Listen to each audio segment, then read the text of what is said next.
네, 지난주부터 시작한 코너죠. 씩씩한 화요일 혁신통합추진위원회 위원인 김근식 경남대 교수 그리고 정의당 법률지원 단장을 맡고 있는 신장식 변호사와 함께 이 시간 열어보도록 하겠습니다. 어서 오세요. 안녕하세요. 네, 안녕하세요. 네, 지난주 두 분이 첫 방송을 파이팅하고 가셨는데요.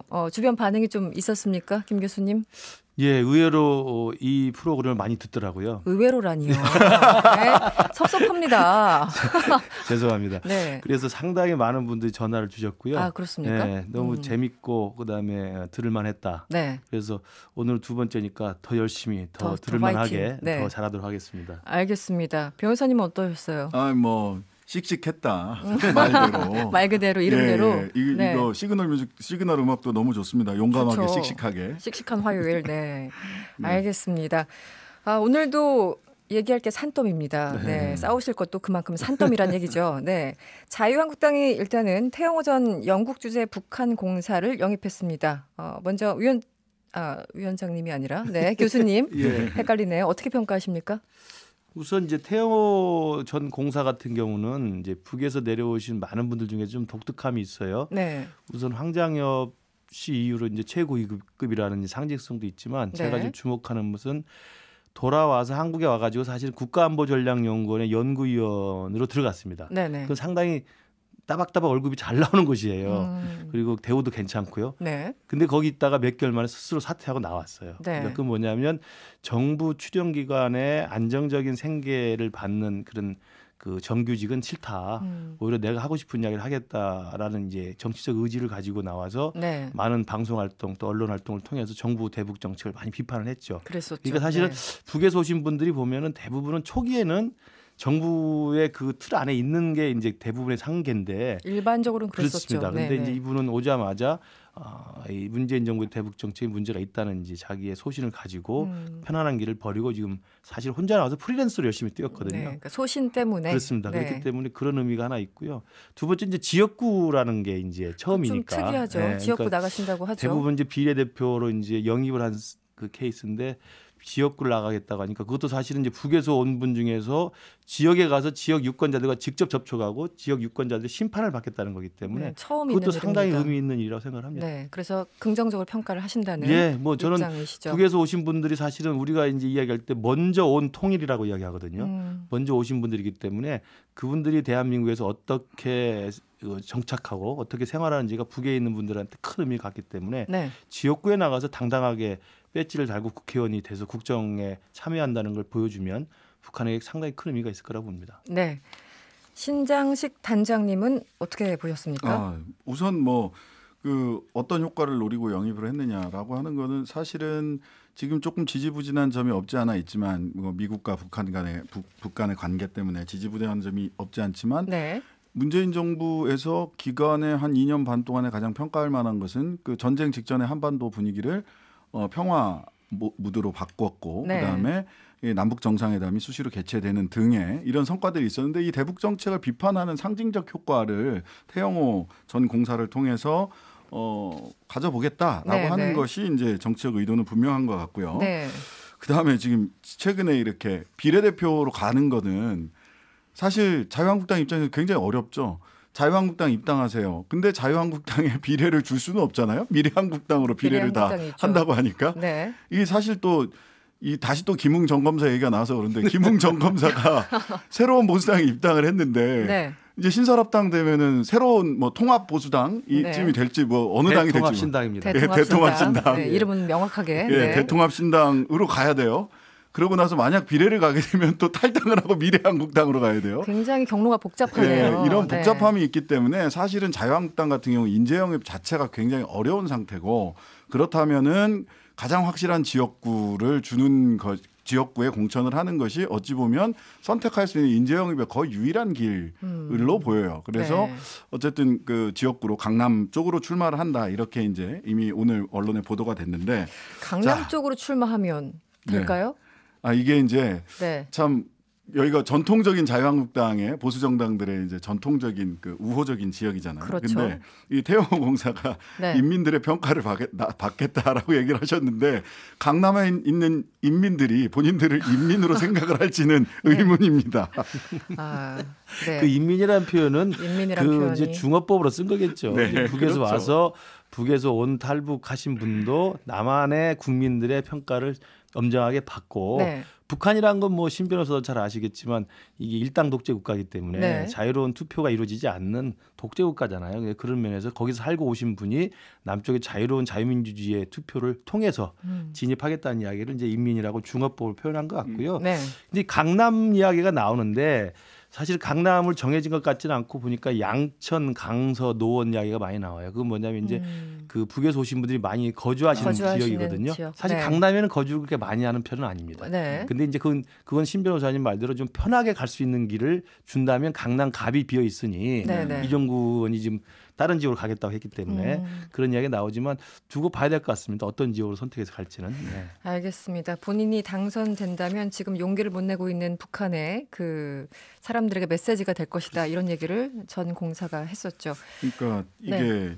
북에서 오신 분들도 남쪽에 정착을 하시면 굉장히 여러 가지 정치적 선택이나 이런 걸 해요. 그렇죠. 이게 뭐 경제적인 것과도 연동돼 있고. 네.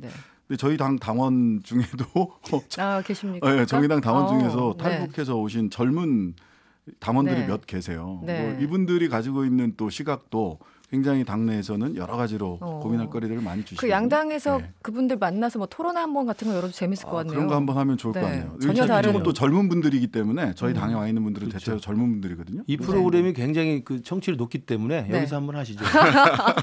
여기서 이렇게 네. 만회하시네요. 의외로를.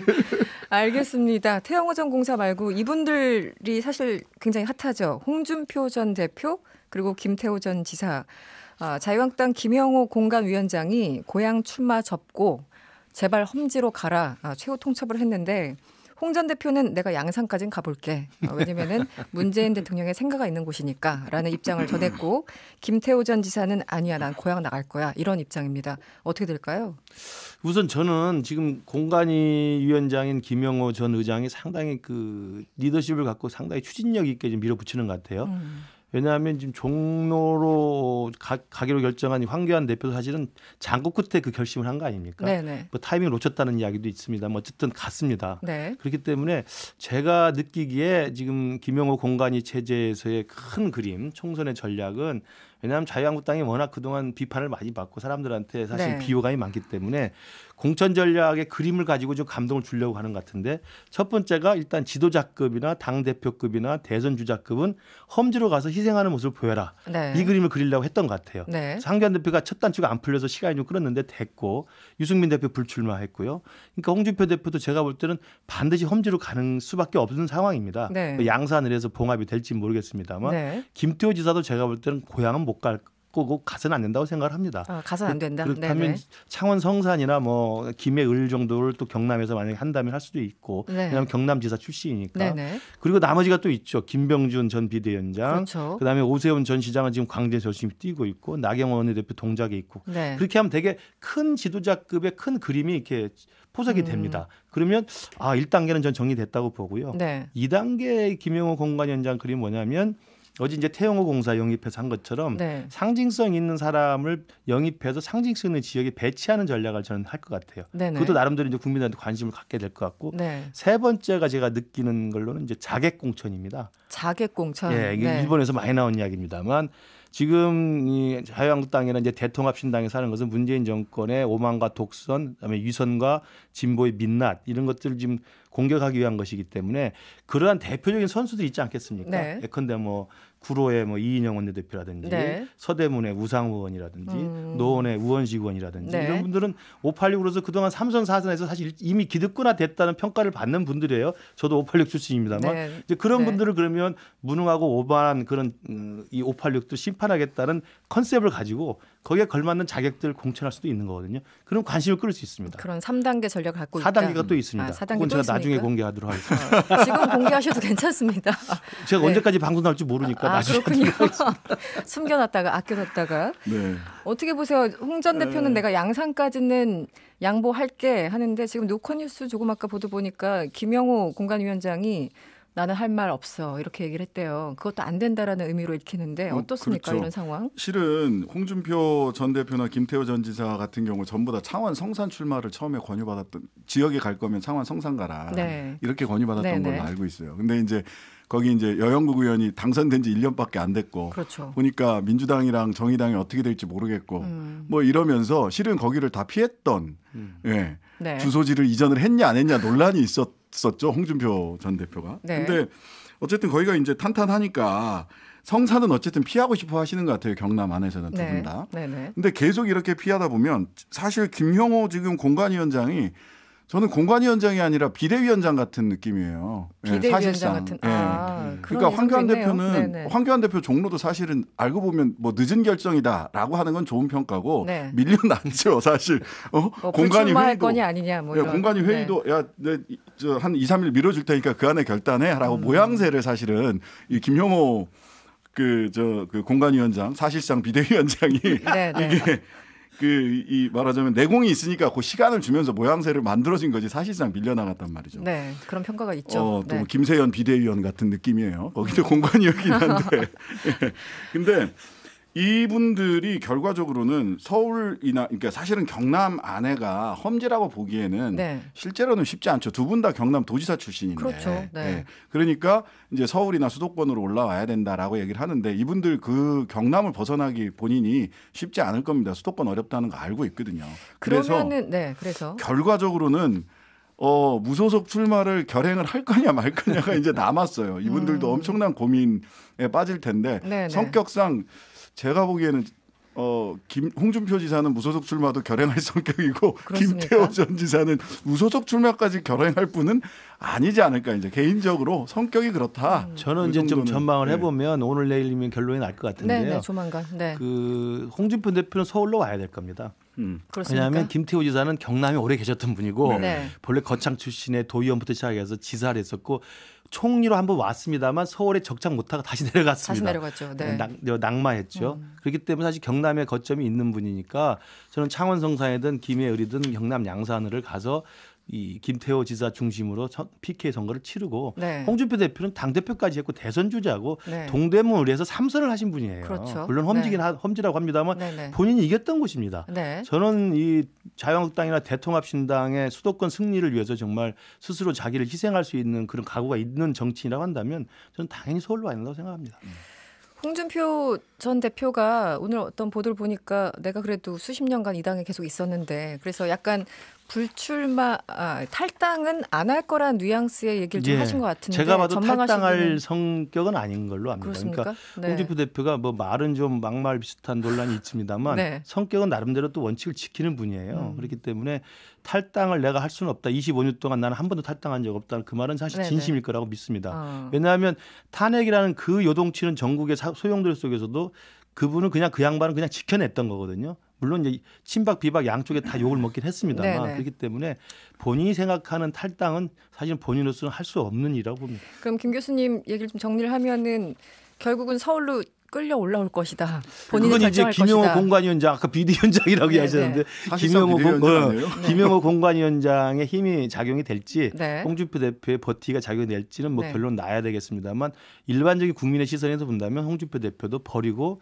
서울에 올라오시면 저는 의미가 있지 않나 싶습니다. 그리고 동대문을 저는 사실 당선 가능하다고 생각합니다. 그렇습니까? 이렇게 지역까지 콕 집어서 네, 알겠습니다. 네. 실제 이 보수 통합의 범위가 어떻게 될지 이건 여전히 아직도 실은 큰 틀에서 일정한 합의가 있는 것 같지만 네. 악마는 항상 디테일에 있고 네. 결국은 선거구와 지분을 어떻게 나눌 거냐라고 하는 디테일이 남아 있어서 이건 끝까지 가봐야 될 것 같긴 해요. 네. 근데 결국 김영호 사실상 비대위원장께서 소위 이번에 그 새로 대통합신당이 네네. 성공을 하려면 하나는 그 희생하는 모습을 하나 보여줘야 되고 당의 그 기둥들이 네. 그다음에 하나는 혁신하는 모습을 보여줘야 되거든요. 네네. 예. 근데 희생을 지금 어쨌든 뭐 누가 스스로 결단을 한 건지 누구한테 멱살을 잡힌 건지 하여튼 과정은 차치하고 네. 그런 모양새가 만들어질 수 있어요. 근데 이렇게 됐을 때 소위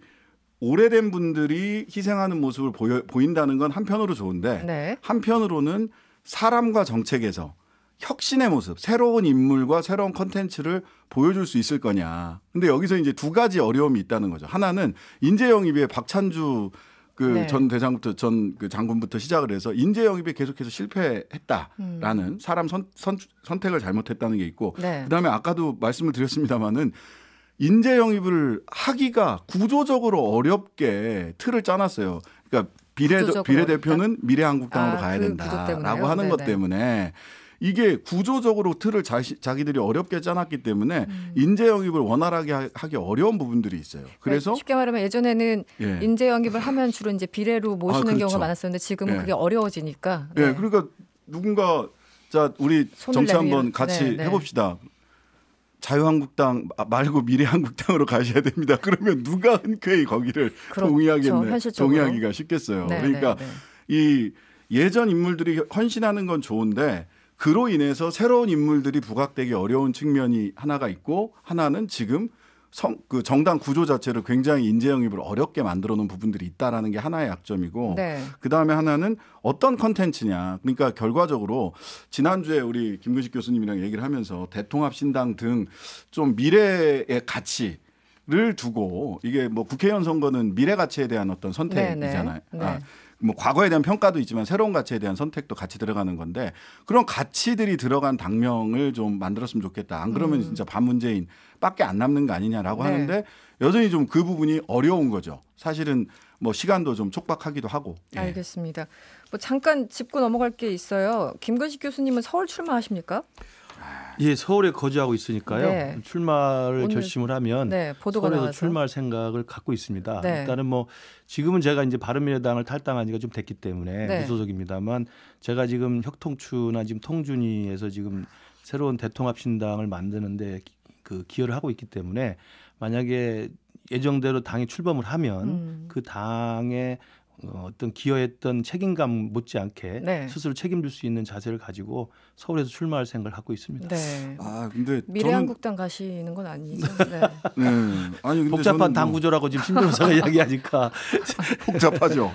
아니 근데 우리 김근식 교수님 같은 경우는 이전에 국민의당에서도 그렇고 민주당에 계실 때도 그렇고 계속 희생과 헌신을 하셨어요. 근데 한 번도 국회 문턱을 넘지를 못하셔서 국회에서 3선 4선 하셨던 분들은 수도권에서 험지에 가서 희생 헌신 한 번 더 하셔도 되는데 김근식 교수님 같은 경우는 뭐 지역구로 나가신다면 서울에서 좋은 자리로 가서 이번엔 꼭 들어가셔야 되는 거 아닌가. 김용호 공관위원장이 꼭 들어주시길 바랍니다.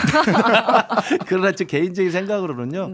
저 개인적으로도 혁통추하고 통준위 의원을 했기 때문에 나름대로도 중도 세력을 대변해서 대통합신당을 만드는데 일익을 담당했다면 뭐 안전한 곳보다도 안전한 곳이 좀 좋겠죠. 그러나 안전한 곳보다는 가서 의미 있는 지역 그리고 가서 한 석이라도 되찾아옴으로써 대통합신당의 총선 승리에 기여할 수 있는 그런 지역이라면 저는 충분하다고 생각합니다. 알겠습니다. 다음 주제로 넘어가 보죠. 추미애 법무부 장관이 취임 이후에 처음으로 기자회견을 오늘 가졌습니다. 검찰 내부에서 수사와 기소 판단의 주체를 달리하는 방향의 제도 개선을 검토하겠다 이런 얘기를 했는데요. 변호사님은 전반적으로 어떻게 들으셨어요? 아니 이거는 실제로 수사와 기소는 수사권하고 기소권은 분리되는 게 맞죠. 분리되는 게 맞는데 지금 실은 수사부서가 검찰에 너무 많거든요. 인력도 굉장히 많고 이거는 이제 노동권의 문제가 될 수도 있습니다. 한 번에 날리면 검사들은 밖에 나가서 변호사를 하면 되는데 거기 있는 수사관들 어떡할 겁니까 이거. 그래서 결과적으로는 이게 단계적으로 수사권 기소권 조정은 단계적으로 갈 수밖에 없는 게 현실이죠. 그렇다면 검찰 내부에서 수사와 기소를 좀 분리해서 하는 방안이 나온 건데요. 저는 이제 수사권하고 기소권 분리가 법적으로 보면 어떤 면이 있냐면 수사를 하기 시작을 하면 실제로는 이게 딱 수사에 집중하면서 달리는 경주마처럼 반드시 기소해야 된다라는 목표를 가지고 수사를 하게 돼요. 사람 심리가 그렇죠. 사람 심리가 그렇거든요. 시작했으면. 그래서 수사권, 기소권이 분리되어 있는 거거든요. 그러니까 수사기관에서는 계속해서 기소를 목표로 해서 수사를 하게 되는데 이거를 사실 외국 같은 경우는 수사권 기소권이 분리돼 있으면 검찰에서 야 이건 함부로 기소해서 될 일은 아니다라고 해서 국민들의 인권을 한번 걸러주는 역할을 검찰이 했는데 지금은 그게 이제 붙어 있으니까 검찰 내부에서라도 이 경주마에 폭주를 한번 걸러주는 그런 제도를 만들어 보겠다라고 하는 취지로 저는 네. 이해를 하고 있습니다. 기본적인 취지는 공감하실 것 같은데 어떻습니까? 그렇죠. 우리 신 변호사님이 또 법조이니까 네네. 전문성이니까 말씀을 한 거라고 보고요. 저는 모든 검찰 개혁, 사법 개혁의 핵심은 한 특정 권력기관이 지나치게 권력을 많이 갖는 걸 견제하고 분산시켜야 되는 겁니다. 그런 의미에서 저는 충분히 올바른 방향이라고 생각합니다. 단 저는 두 가지만 문제제기를 하고 싶은 하나는 타이밍이에요. 타이밍. 추미애 장관이 왜 이 타이밍에 그 이야기를 하느냐. 이미 검경수사권 조정 4+1 협의체에서 날치기 통과해서 지금 돼 있습니다. 그래서 경찰의 권한이 좀 늘어나 있죠. 네. 그리고 경찰과 검찰 사이에 물론 아직도 수사 종결권이라든지 기소권은 검찰이 가지고 있습니다만 검찰 내부에서 다시 한번 이걸 또 기소와 수사를 분리하겠다는 이야기는 일반 노출은 맞지만 만약에 최근에 추미애 장관이 했던 공소장 비공개라든지 네. 여러 가지 검찰 인사 이동이라든지 이런 걸 통해 보면 행여라도 또다시 이 청와대나 권력을 향한 어떤 검찰의 수사에 대해서 수사는 너희들이 하지만 기소는 내가 따로 할 거야 라는 식으로 국민들이 의심할 수가 있어요. 그래서 타이밍의 문제가 있고요. 두 번째로는 똑같은 그 법칙을 적용하면 저는 공수처도 저는 바꿔야 한다고 생각을 합니다. 공수처가 마치 검찰 이야기의 무슨 화신처럼 사람들한테 이야기되고 있습니다만 네. 내용을 뜯어보면 지금 추미애 장관이 말한 이 원칙에도 맞지 않아요. 공수처에도 그럼 수사와 기소를 분리해야 됩니다. 네. 그러나 권은희 안에서도 그 기소심의위원회 넣자고 했고 그 많은 이야기를 했고 그 공수처의 공룡화, 공수처의 괴물화를 막기 위해서 엄격하게 이를 분리하자는 이야기를 했음에도 불구하고 정확히 관찰이 안 됐거든요. 네. 저는 그러면서 본다면 공수처에 대해 똑같이 그럼 이 원칙을 적용을 해라. 이렇다면 사실은 추미애 장관 입장이나 지금 여당 측에서 보면 사실은 자기 모순이에요. 저는 이런 일들을 하도 많이 겪어봐가지고 국민들이 잘 믿지 않을 것 같아요. 말씀 들으면서 제가 궁금한 거는 사실은 타이밍 말씀하셨는데 그건 누가 돼도 어떤 장관이 해도 타이밍이 왜 지금이냐라는 지적은 항상 나올 수밖에 없는 상황이 아니죠. 아닌가라는. 그러니까 국민들이 봤을 때 네. 저 법무장관은 이분은 정말 검찰개혁과 사법개혁 그다음에 국민들의 인권보호를 위해서 정말 헌신하는 분이라는 평가를 받는 분이고 그런 정치적인 상황이라면 충분히 할 수 있는데 추미애 장관이 논란 끝에 장관대가 지금 한 게 뭡니까? 지금 60일 만인가 지금 한다고 그러는데. 그러니까 오히려 추미애여서 안 되는 부분이 있다는 말씀을 그렇습니다. 하고 그러니까 싶으신 거군요. 메시지는 네. 좋다고 하더라도 메신저가 추미애 장관이면 그 신뢰성이 네. 반감된다는 이야기죠. 네.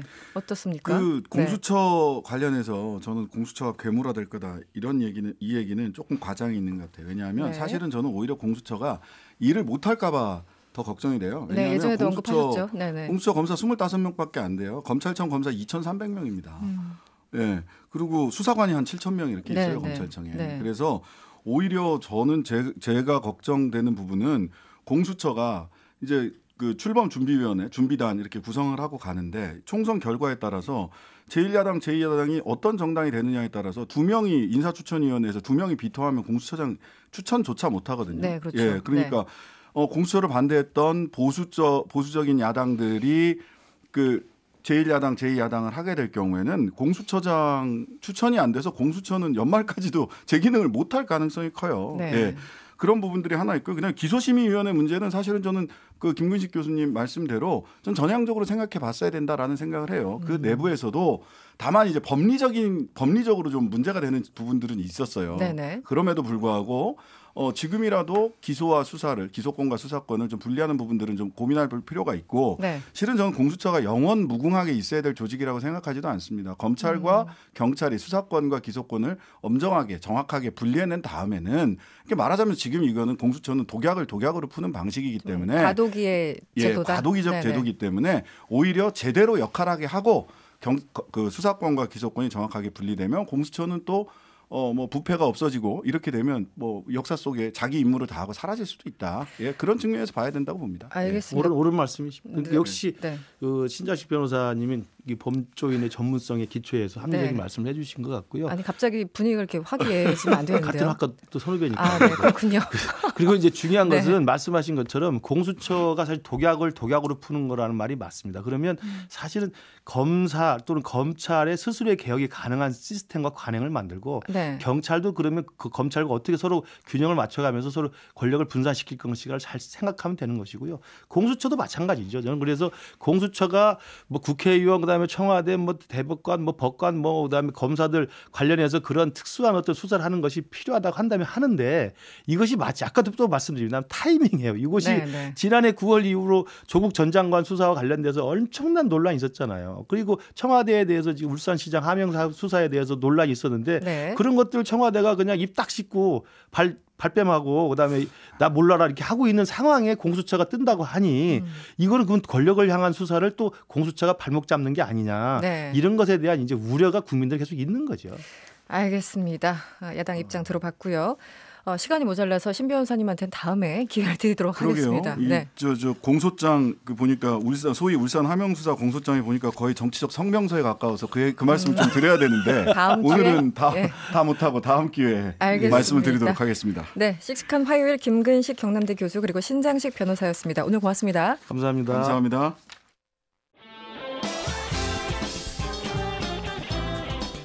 여러분의 퇴근길을 꽉 채워드립니다. 평일 저녁 6시 5분 이승원의 세계는 그리고 우리는